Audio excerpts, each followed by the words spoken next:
Welcome back to Wolverine Confidential, your Michigan sports podcast. I'm your host, Eli Zink, a producer here at MLive. I'm Andrew Kahn, Michigan men's basketball beat writer for MLive. I'm Aaron McMahon, Michigan football beat writer for MLive. Still hold the same position, so that's great to know. Not fired. I almost went the wrong direction this time. Anyways, it's been an uneventful week somehow, yet still has been very eventful in Michigan basketball. We got some news in Michigan football and then a lot of speculation. So let's get right into it, unless you guys did something particularly interesting this week. Michigan football team kept me pretty busy between the recruiting and everything going on. Practice continues, so it's been, for me, it was uneventful. You've been pumping articles out. There's been I just go on MLive and there's another article from Aaron McMahon. It's just Team no sleep. No sleep. Absolutely, absolutely. I went to a movie and got sad about the weather, pretty much. Yes. I was home. I had not been much lately. Yeah.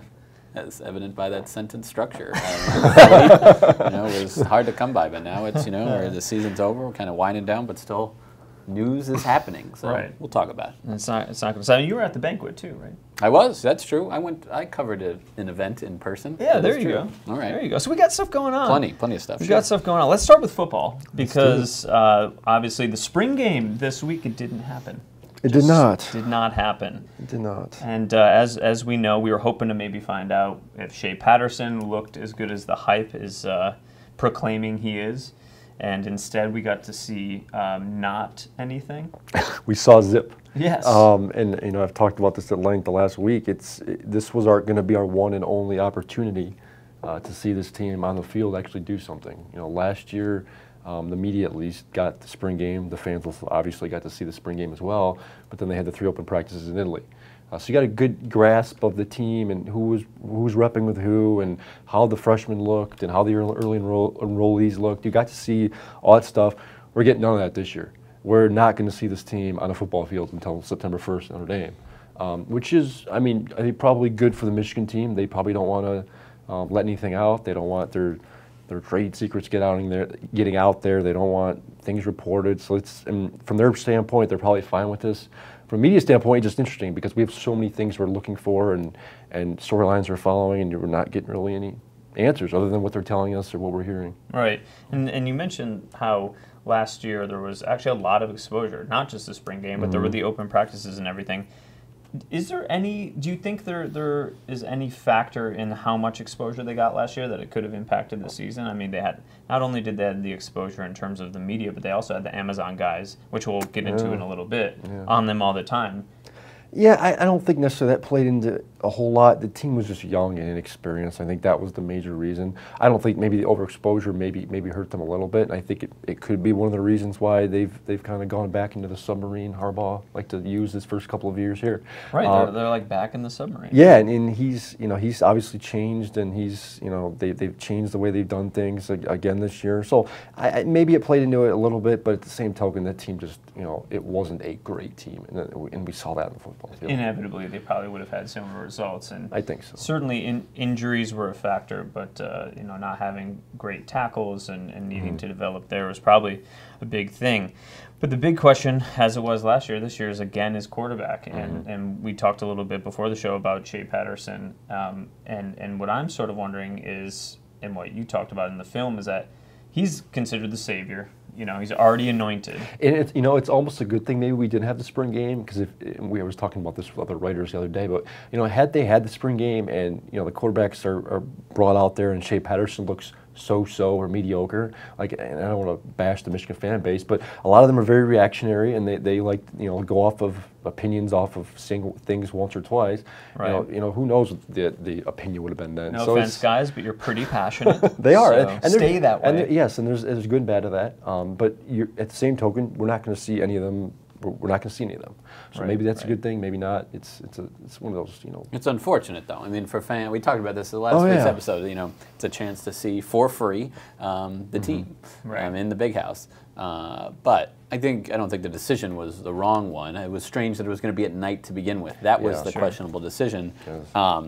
but it was a mess this weekend. So I think Wisconsin, did they cancel it? Some other Big Ten school did. Iowa State It wasn't, you know, I don't think you could just blame it on the whole submarine thing that the game got canceled. But I also don't think that they were necessarily upset that it was. I can imagine the coaches feeling opportunistic and saying, okay, we can have another closed-door practice. We don't have to worry about all that media baggage that comes along with it. On the flip side, the players seem to be a little bit disappointed. We have players like Devin Bush Jr., and I think I saw a couple other guys tweeting like, you know, we were really excited for this. I know some guys. I think you. Yeah, we talked to host the guys on Saturday. A lot of backups and a lot of non-skill position guys. But that was the general consensus, at least it seemed from them, that they were disappointed. They wanted a spring game, and you got to factor in the recruiting aspect of this too. I mean, Saturday was a big recruiting day for the football program and for most programs with the day of their spring game. They bring in a lot of these guys that they're trying to woo or they're trying to get to commit, and taking them into the big house when there's 30, 40, 50, 60, whatever number you want to throw out there in the crowd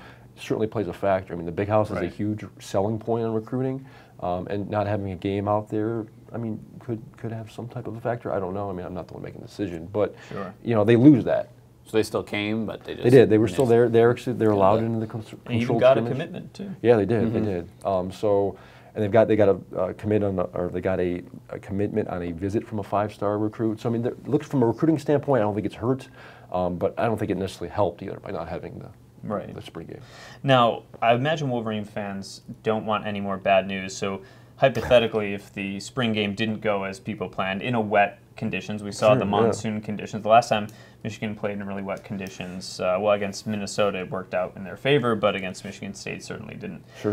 But there's a lot of reasons for people to be a bit down on Michigan, and Ohio State, for one, has a lot of bragging rights. And Urban Meyer even chimed in at Michigan saying, I guess a little rain scared those guys away from playing football. He sort of has every right to say that, though, doesn't he? He does, yeah. And Ohio State, for the record, they made it a point of moving up their spring game. I think they started at 11:45 Saturday morning. It was up from, I think, an afternoon kick.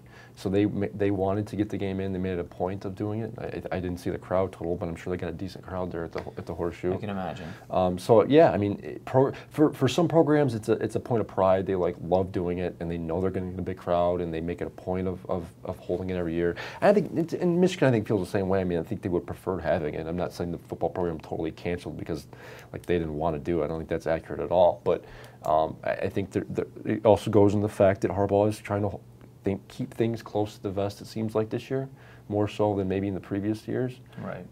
And it happens. And of all years to keep things close to the vest, this isn't a bad year because there will still be unanswered questions after the spring game, regardless, had there been one, including Shea Patterson, who his waiver request is still up in the air. Still pending. Yeah. And you mentioned there's a little bit of a contest going on between Michigan and Ole Miss from an institutional standpoint. Yeah, after we got off the podcast last Monday, things kind of devolved a little bit. You saw apparently Ole Miss obviously responded to the NCAA, because the way this goes is Michigan and Shea Patterson submitted. Michigan, Shea Patterson's attorney put this request package together, waiver request package, submitted to the NCAA, arguing for why he should be eligible to play in 2018. So then the NCAA then goes to Ole Miss for their opinion on the matter. Ole Miss turns out that they objected to it. Now the reason for it is unclear. We haven't seen the waiver request package that was submitted to the NCAA from Thomas Mars, who's Shea Patterson's attorney, or Michigan, but it sounds like language in there is what's prompted this. I'll read the statement I got from Ole Miss Director of Athletics, Ross Bjork, I believe it's spelled. Pardon me if I was pronouncing correctly. It said, we would not oppose waiver of the year in residence requirement based on a legitimate reason for any student athlete who wants to transfer from Ole Miss. With the waiver in question, with Shea Patterson's waiver in question, the way it was written, we had no choice but to respond the way we did. And with anyone who leaves our program, we wish them the best academically and athletically. At this point, it's not really our matter. It's an NCAA and Michigan matter. So what possible reasons could they be left with no choice? The only thing I could gather from that is that perhaps Michigan said things that really dug at Ole Miss's integrity as a reputation. I mean, you don't want, right. It's not about necessarily letting they necessarily don't care if Shea Patterson plays for Michigan. It's more how they look. And Shea Patterson's attorney has seemed to be he's been relatively hostile toward Ole Miss. He represented Houston Nutt in his lawsuit against the university, so there is the background of bad blood there. Like I said, we're not privy. I have submitted a FOIA request for the waiver request for the Shea Patterson's waiver request. Doesn't sound like I'm gonna get it back. So it's still pending. But for those who don't know what a FOIA request Freedom is, of Information Act. Freedom of Information Act. They make you submit a form, and then they go through there's a certain length of period they have to respond and everything else. And it basically allows Aaron to see everyone's deepest, darkest secrets. Yes. So to password protect your Facebook, basically. He has that's not it. He has the freedom to request it, and Michigan Athletics has exercise their right to deny it. Correct. And that's their correct. Well, so Kimbe Mutombo of rejecting these requests. I've learned that in my short time here. Michigan. So they're experts. They are all stars. Well, has it happened yet, or you're just not anticipating it? I was denied. No, there you go. I mean, we'll see whether or not we can appeal it or whatever. But anyway, it's still pending. Like I said, it's at the end of the day, and this is something Ole Miss brought up, and they're right at the end of their statement. Ole Miss could have responded however they want. At the end of the day, this is NCAA's decision. I mean, they have everything they need. They reached out to Ole Miss for an opinion. Ole Miss gave them their opinion. Obviously, Shea Patterson's attorney didn't agree with that. So like I said, it's kind of been a separate thing. But NCAA, at the end of the day, it's their call. It could come any day now. It could come this week. It could come next week. It sounds like it's going to come relatively soon. But time, who knows? So Michigan is sort of in this place of secrecy right now, whether that's intentional or not. And we talked about them being back in the submarine. Is there a certain level of fear that Michigan has of coming out of the submarine and having all eyes back on them, granted the tough season they just had? I don't think there's necessarily fear. I think it's the idea that they want to get better, and they're trying not to create too many headlines for themselves. Jim Harbaugh was so good his first couple of years of creating news, whether it was recruiting visits or, shouting back at people. Like, for instance, I'm surprised, and I was talking about this earlier, I'm surprised he hasn't responded to Urban Meyer's comments. That sounds like something he would have responded to. He would have done that. Probably. I mean, yes. He would have made headlines for that. Yeah, he would have shot back, and he hasn't done it. He hasn't really done it much, even going back to last season. I say from the beginning of last season on, he's been more subdued. I don't know if that's someone taking the phone out of his hand when he's tweeting, because his wife has said that she tends to monitor his stuff and edits him on occasions. I don't know. I don't know if it's him just realizing that they're not winning enough, not winning as much as they want to. I think it's a combination of all that. They want to be a better team. They want to get better. They're trying to get better, and they're trying to avoid all the distractions. Well, speaking of Harbaugh and sort of insight into his personal life, we saw that a lot in the Amazon documentary series, we did. Which I was able to finish, and I thought it was really well done. It was an interesting look, even though we may not have had tons of big reveals that we didn't already know. It was a special inside look sort of at the programs and the individuals behind it. Harbaugh, I thought, looked great during it. You really saw him as a family man. Yeah. He has this reputation in the media of being this just crazy person who's just, football all the time, all day, every day. And, really, and he still is. But he is, yeah. But he looked like a nice family guy who is just loves what he does, loves Ann Arbor, and is really involved with the community. How do you think the Amazon series overall went, and how does that affect the perception of Harbaugh and the program? Yeah, I thought it was well done. I mean, I'm not a video expert or anything like that, but it was put together well. I thought it was edited and shot relatively well. From someone who covers the team on a regular basis and is around all that stuff all the time, didn't learn a whole lot of new information. I thought the anecdotes with Rashawn Gary and his mother, I think, were interesting. That it kind of revealed a side of Rashawn that we didn't initially know about. Great sentimental moments that they were able to capture. Yeah, she seems very involved with his life and in his direction, and it was cool to see. You don't necessarily see the parents like that all the time. And then Karan Higdon, we knew he had a child. He was relatively quiet about it all last season, but you saw him open up with his daughter. Yeah. That was interesting. Other than that, like I said, there wasn't a whole lot of new info. It was nice to see some behind-the-scenes stuff that we're not privy to on a daily basis. Absolutely. The halftime speeches and the pregame speeches. Don Brown, I didn't realize cursed that much. I know he was high energy and he's like he's that. A fiery guy. But oh my gosh, he was cursing. It was often. But you're kind of watching. You kind of want to run through a wall for the guy. Yeah, right? yeah. And I think you're ready to write it. like 1,000 articles after seeing that. Right, and from a player standpoint, sounds like he did. Yeah, he certainly did. Yeah, and if you're a player, I think that why, like, you want to run through a wall for the guy, like you said, like you want to play for him. And I think that's why he's so well liked, and I think that's why he's able to get the players to play like he wants to. He's just a likable guy. I mean, he's just like, dude with the mustache who like hangs with the players, and there was a moment there where there's a scene there in the series where he's like outside the locker room, I think, while the players were showing up for practice one day, and he's just fist bumping them all, like, and I don't think it was all defenders, it was players on the whole team. Yeah. So he seems like a well-liked guy. I mean, and it's probably one of the reasons why his defense is so successful. Yeah, and so as we switch. I would definitely recommend the Amazon series. One other thing, too, and I think I tweeted about this while I was watching it, but I thought Pep Hamilton came across really well. That's right, yeah, we were talking about that. He really did, and there was a lot of anger. He got a lot of flack. Pep Hamilton during the season. And when you saw it, like even when mistakes happen, it looked like he could see them happening before. And that's, to me, it's got to be the sign of someone who really knows what they're doing, because he would call it out like, oh, nope, this isn't going to, and then picked by John, of course. There were those teachable moments where he brought the guys into his office and was laying out what he thought they did wrong and what he thought they could improve on. And he came across very in tune, very knowledgeable, very hands-on. Yeah. Which is not necessarily the vibe we got last season. But also very calm. I thought he had a very calming presence, which is sort of the opposite of Don Brown, which on offense, I feel, on defense, you need to be fired up. But on offense, like a lot of the times, you need to be a bit more cerebral, relaxed, especially if you're a quarterback. And he really seemed to bring that level of calm. So I'm curious to see how that's going to impact the quarterbacks going forward. I was really interested. It was the episode of the Indiana game, right before the Indiana game. I think John O'Connor was starting the game.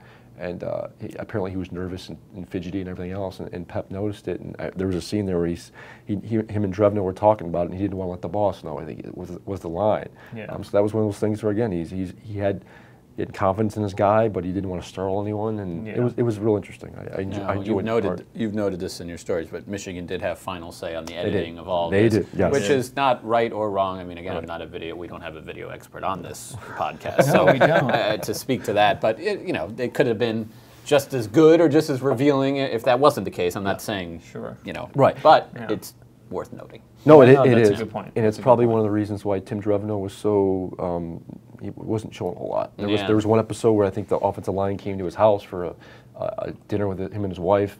I think it was more of a get-together or whatever. But before that, it was all, and we talked about this before, it was pretty much all quarterbacks, all passing plays.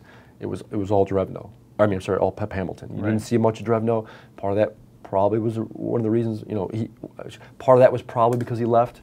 But again, that goes back to the whole editing thing. Michigan has final say, what they want in there, and what they don't want in there. And that could have been one of the reasons why we saw so much of Pep too. Yeah. They were okay with those, halftime speeches and things they like were. that too. So clearly they weren't just like, we want to censor everything. Correct. And clean. Yeah. So I like how it was an authentic look. Speaking of authentic looks, as switching over to basketball, read Mo Wagner's piece in the Players Tribune. Was a cute little farewell to Michigan, I thought. And even though you normally cover women's tennis, I thought you would have sort of some insight on the basketball program in Mo Wagner's departure. Mo knew that none of us, especially here at MLive, would be able to write a half decent story of him leaving. So he took matters into his own hands and penned it himself. I mean, it was not a surprise. Kind of reading between the lines of his comments, both after the national championship, and especially at the banquet last week. So that was also after we recorded our last podcast. It was clear it wasn't that he was saying he was not going or coming back. It was more like, this isn't the time to talk about that because we're honoring our seniors and. So I was like, okay, well, there's going to be a press conference next week where he announces it. Now instead, he went with the route of releasing it being via this first-person essay. I think that was partly because he was on his way to New York that day to meet with a potential agent. So he has declared for the draft. He has said he's going to hire an agent. It's possible he's already done those things by now. It was Karis LeVert's agent that he met with. And that makes sense. I mean, he could be in a similar spot to LeVert, where it's like, oh, is he a second rounder or can he be a first rounder? Right. Do you ever read on where you think he's going to go? No, I mean, you see that it's like second round is where he's projected, unanimously. I think that all it takes is one team, liking him to grab him in the first round. There is a difference as far as Aaron certainly knows this with guaranteed contracts. Yes. In the first round versus the second, but that's not to say you can't get a guaranteed. That's also kind of a misconception. You can get one. It's just you don't have to. As a first round, you're kind of locked in. Right. And if you don't go, if you're going to go late in the second round, it might be better to not go at all, and then you're kind of a free agent and you can pick your spot. But I don't think that's where Wagner will end up. Do you think he will get drafted? I think he'll get drafted. Potential he'll slide out. Yeah, I mean, yes. I think nearly 7 feet tall, could shoot, dribble, and pass like he can. Absolutely. He's a modern day big man.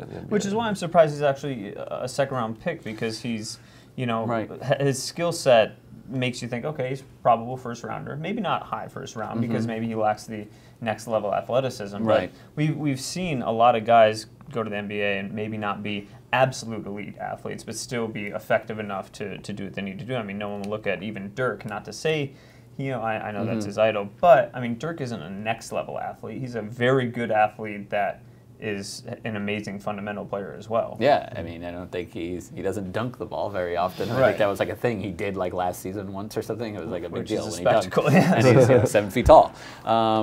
I don't know. I think you're right though. It's look at who the lottery picks are going to be. It's going to be mostly elite athletes, younger guys that they think have more of an upside. That's another knock on him. And how much better can he get? Because 19 and 21 are so vastly different in age. I mean, you saw improvement though from last year to this year with him. So in the rebounding department, he's really willing to get his nose dirty. I think he can continue to make those steps. Now, can he guard true centers in the NBA?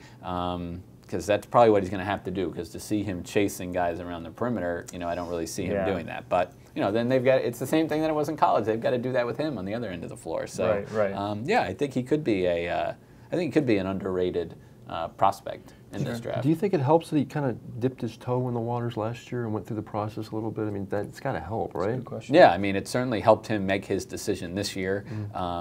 Teams got to see him. He participated in those 5-on-5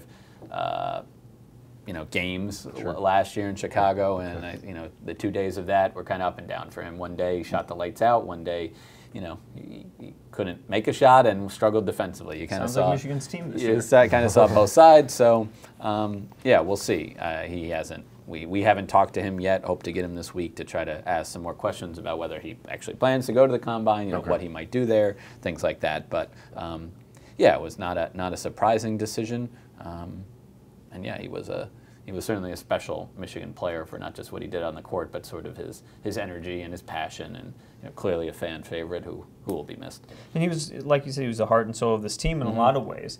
And you could argue some other guys carried that in their own way, Muhammad Ali, Abdur-Rahman, Xavier Simpson. But now without Mo, is this a death sentence for next season? Is there going to be a drop-off sort of similar to what we saw a few years ago? No, I don't think so, and I think it's important to remember that Beeline has not always had a Wagner. I mean, the comparisons were made to Kevin Pittsnoggle at West Virginia. That was now over 10 years ago that he had him. Jordan Morgan. Michigan went to, I guess, a national championship. He wasn't playing much, but the next year they went to the Elite Eight with him, and he would not attempt a three. He wouldn't attempt a shot, outside of the paint. So that was fine. But Michigan had some, elite level perimeter players on that team. Sure. So you got to find the balance. I mean, there's going to be, I wrote about this. John Teskey, Xavier Simpson won the most improved player at the team banquet, but Teskey was right behind him. And if he can continue to improve, Michigan's better defensively with him. Was better defensively with him on the floor. And it was noticeable, not just in the analytics. It was noticeable from a casual fan's perspective. Like Teskey was in the game and things were locked down. So if they can continue that and they hang their hat on defense next year, maybe they can making a run to the championship is a sort of blessed run in a lot of ways for a lot of teams like Michigan's team this year, but they could do some damage next year, I imagine. Absolutely, and I think Teskey will be a shooter, kind of I guess Mark Donnell, was on the team the last couple of years for Michigan. Only takes one or two a game, but he makes one. He's kind of close to 50% because it's always an open shot. Right. But it kind of keeps defenses honest. That's key, to be able to spread the floor and have 5 guys outside the 3-point line at all times, open up driving lanes, things like that. You saw the mid-range this year from him, but wasn't there with the 3-point shooting because he just didn't earn that right. But so you think he'll earn that right this offseason? I think he will. For those of you who don't know, to earn the right to shoot threes. Yeah, I mean, Beeline wants to see it in practice. He wants to see I mean, it's pretty simple. He's not going to just let you, oh, let's see if he can do it on the big stage. No, show me you can do it on this stage. You know, it's not really a see how it goes kind of guy. Correct. So now you now you do it in the game, then your leash can loosen a bit. But so yeah, I think he will. And they've got a freshman coming in, Colin Castleton, who's will be raw, but he could maybe contribute. And Austin Davis. He can really shoot it from what I understand. Yeah, he's got nice touch as well. I think they'll be okay there. The offense certainly will shift. It'll be they won't be running plays for John Teskey as much. He's not going to go behind the back. No, he can't. He's never going to be the ball handler or driver that Wagner was. But I think he can pick and pop a little bit. Do you think he'll speak more or less German overall? And he'll just speak less overall. Okay, for sure. But yeah, I think you'll see more of the offense shift. More shots for Jordan Poole. More shots for Charles Matthews, Isaiah Livers. It'll be just a different distribution, but not necessarily worse. So as we go into the offseason and the draft sorts itself out, outside of Wagner, is there anything you're looking for in the summer that that maybe the casual fan wouldn't be privy to? You heard about these closed-door scrimmages and whatnot. Are you going to be able to get any insight into any of that, or is it going to sort of be locked down, sort of like football is in some ways? Yeah, no. I mean, I hope to. We'll see. That some of that stuff I didn't get till later in the season. I found out about it, but yeah, we'll see. There's always as far as other news, the grad transfer market is now, that's a thing for every major college team. Not just basketball. It's crazy how that's become a staple in the sport. Right. Or in the sports, I should say. Yeah, I don't know. I mean, I've seen Michigan linked to a guard, too, and it's like a point guard, I think, and it's like, the way Jerron Simmons' season went, as good of a teammate as he was, I think it kind of made Beeline realize, okay, it's hard to bring in a guy just for 1 year to learn this offense. And his offenses are not and contribute. Exactly, it contribute in year one, so that would be interesting. Took away from Eli Brooks' minutes a little bit. Yeah, but I don't know. At the same time, they've got a scholarship, so they do have, they'll have one open right now for sure. Assuming Charles Matthews comes back. But yeah, there's certainly things you want to work on. We mentioned Teskey, but Xavier Simpson working on that shot, both at the free throw line and sort of the off the dribble shooting. That'll be a big step. And I mean, every player will have their, they had their meeting with Beeline, and they're gonna, they got their sort of assessment from the previous season and homework, summer reading list, if you will. So yeah, absolutely. The marching orders, exactly. Well, we'll get our marching orders as we go forward, but we're going to be marching indoors because it's never going to be pretty outside ever again in Michigan.